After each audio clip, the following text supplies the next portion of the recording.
Hello everyone. তো WP constable 2025 result already out হয়ে গেছে। তো তোমরা যারা যারা এখনও রেজাল্ট দেখোনি কিভাবে রেজাল্ট দেখবে তার জন্য অলরেডি আমি ভিডিও বানিয়ে দিয়েছি।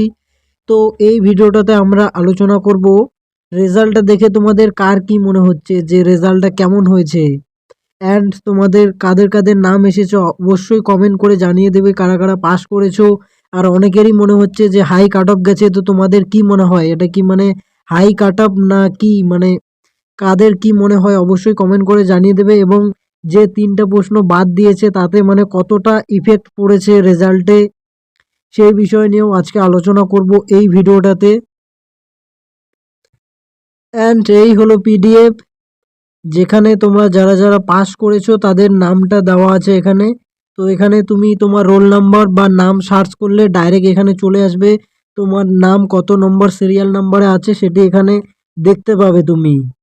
সো কাট অফটা দেখে কার কি মনে হচ্ছে অবশ্যই কমেন্ট করে জানিয়ে দেবে। তো তোমাদের কি মনে হয় মানে কাট অফটা কি একটু হাই চলে গেছে? তোমাদের ইউআর চলে গেছে কত মানে 48। 48 মানে এই 48 শুধু মাঠের জন্য ডাকছে, কিন্তু এই 48 তার মানে এই 48 থেকেও মানে তোমাকে যদি সিলেকশন পেতে হয় তোমাকে তার মানে অবশ্যই তোমাকে 55 বা 55 প্লাস এরকম নাম্বার তুলতে হবে। কারণ মাঠের মধ্যে ধরো অর্ধেক তো পাস করবে, ঠিক আছে, অর্ধেক তো মাঠে অবশ্যই পাস করবে। তো অর্ধেক ক্যান্ডিডেট যদি মাঠে পাস করে তাহলে তার জন্য কিন্তু তোমার যে সিলেকশনের কাট অফটা হচ্ছে, ধরো তুমি এখন 50 পেয়েছো আর তুমি মাঠ পাস করে গেলে, ঠিক আছে, তোমাকে ইন্টারভিউতে সাপোজ ধরে মানে কম করে ধরছি আমি 5 নাম্বার দিয়ে দিল আর কি, সেক্ষেত্রে কিন্তু তোমার চাপ হয়ে যাবে আর কি।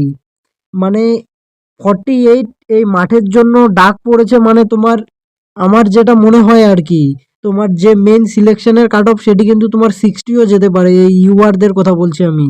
বাকি অন্য কাস্টগুলো একটু একটু করে কমিয়ে নেবে। তো ইউআর কাস্ট তোমার মানে মেন যেটা সিলেকশন কাট অফ সেটা কিন্তু তোমার এই 60ও যেতে পারে।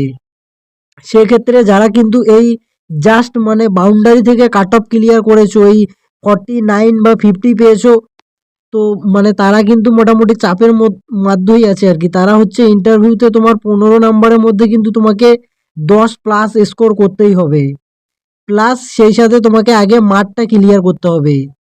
দেখা যাক এখানে মাঠ মানে মাঠে কতজন পাস করছে আর কি। এখন তো মোটামুটি ভালোই শীত করছে, সেক্ষেত্রে মানে বেশি ক্যান্ডিডেট মাঠে পাস করতে পারবে না, তাও মাঠে তো মানে ভালোই ক্যান্ডিডেটই পাস করবে। তো মোটামুটি কাট অফ কিন্তু ধরে নাও তোমরা মানে main selection cut off 60 plus তাহলে ধরে নাও আর কি, ইউআরদের কথা বলছি আমি।